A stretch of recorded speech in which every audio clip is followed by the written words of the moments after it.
There's just a couple short days until Jason is back in Port Charles, and we're pretty sure General Hospital has been laying the groundwork and building to this moment for ages. But is Jason really Stone, the man back from the grave who's hunted down Olivia Jerome, gone after Selena Wu, and is literally gunning for Sonny?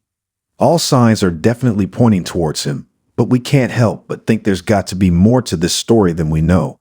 Like maybe a second return with Jason. Now though, we're close enough to his appearance on Monday that we've finally gotten our first look at Jason's return, courtesy of People, which you can check out here. But is it enough to give us any clues as to what's really going on? First off, he's dressed all in black, which doesn't really tell us anything, because this is Jason we're talking about. Still, instead of a shirt, he's got long sleeves. Sure, it's still technically winter, but that plus the glove is giving serious covert operation vibes. Brainwashed by John to be the perfect agent, perhaps. And while Jason does not look happy, that stone-cold expression on his face is kind of par for the course for him. Then again, if that blood on his side and his hand is his, that's probably not helping his mood. But with that blood and the fact that it looks like he's hiding behind the dumpster, we have a feeling that while Jason may be back on Monday, he's going to be laying low for a little while. That's especially true if he's been going after Port Charles' mob scene. He's not exactly going to just waltz back into town and announce his presence. Though that would be a pretty darn good cover. But also, if Jason's mind isn't his own, he may not even remember anyone in town enough to want to see them. Ultimately, we're just going to have to wait and see and realize that even when he does show up on Monday, we'll probably still have to wait a while to get all the answers we want. How can you help this Thanksgiving? Bring them home. All products and services featured are independently chosen by editors. However, Soaps.com may receive a commission on orders placed through its retail links, and the retailer may receive certain auditable data for accounting purposes. Many General Hospital fans have been patiently waiting for Steve Burton's return, and while Monday, March 4, is right around the corner, details behind his big ABC soap comeback are being kept very hush-hush. In his recent podcast with co-host Bradford Anderson, Spinelli, the guys welcomed fellow castmate Carolyn Hennessy to speculate and asked what Diane would do if she opened the door to find Jason standing there, back from the dead, alive. I'd start to cry, she stated with pure happiness that her favorite client was back.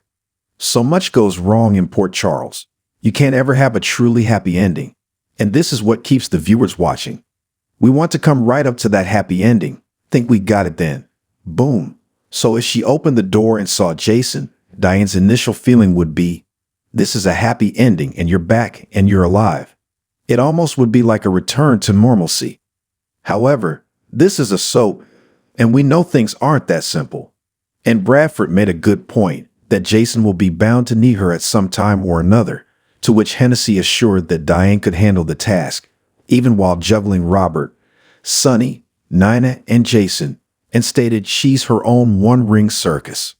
Find out what else the trio had to say about Jason's return, as well as what Hennessy would like to see ahead for Diane and Alexis, by listening to the full podcast for free. All products and services featured are independently chosen by editors. However, Soaps.com may receive a commission on orders placed through its retail links, and the retailer may receive certain auditable data for accounting purposes. At this point, General Hospital has us all patting ourselves on the back for having figured out that Stone is stone cold, Ika Jason, fresh from the grave, and about to make an explosive return to the scene. But that pre-reveal, if you will, may just be smoke and mirrors to cover up the bigger shock that the show has in store, that not only is Morgan alive, but he's the other shooter. Ever since Sonny and Carly's son perished in 2016, leaving behind no body to identify, fans have speculated that it's only a matter of time until he returns. Now would seem to be that time.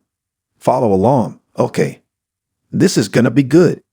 In the February 23 episode, we learned that two masked men pulled over the transport van carrying Olivia Jerome and brought her ride to the ultimate end.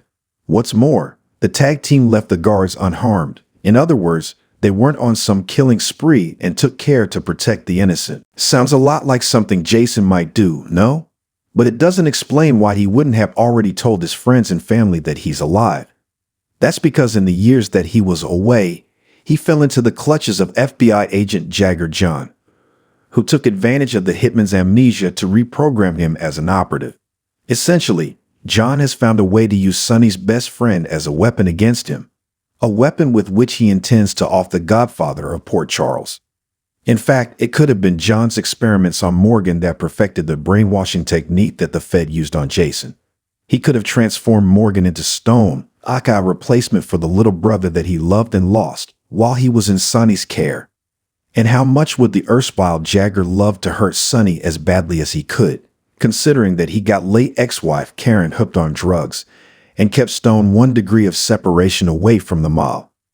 As luck would have it, with Brian Craig's primetime series Good Trouble canceled, the Emmy winner is available to raise Morgan from his empty grave, or the soap could recast, perhaps with Robert Adamson, ex-Noah, young and restless, who made such an impression when he subbed for Chad Duell as Michael.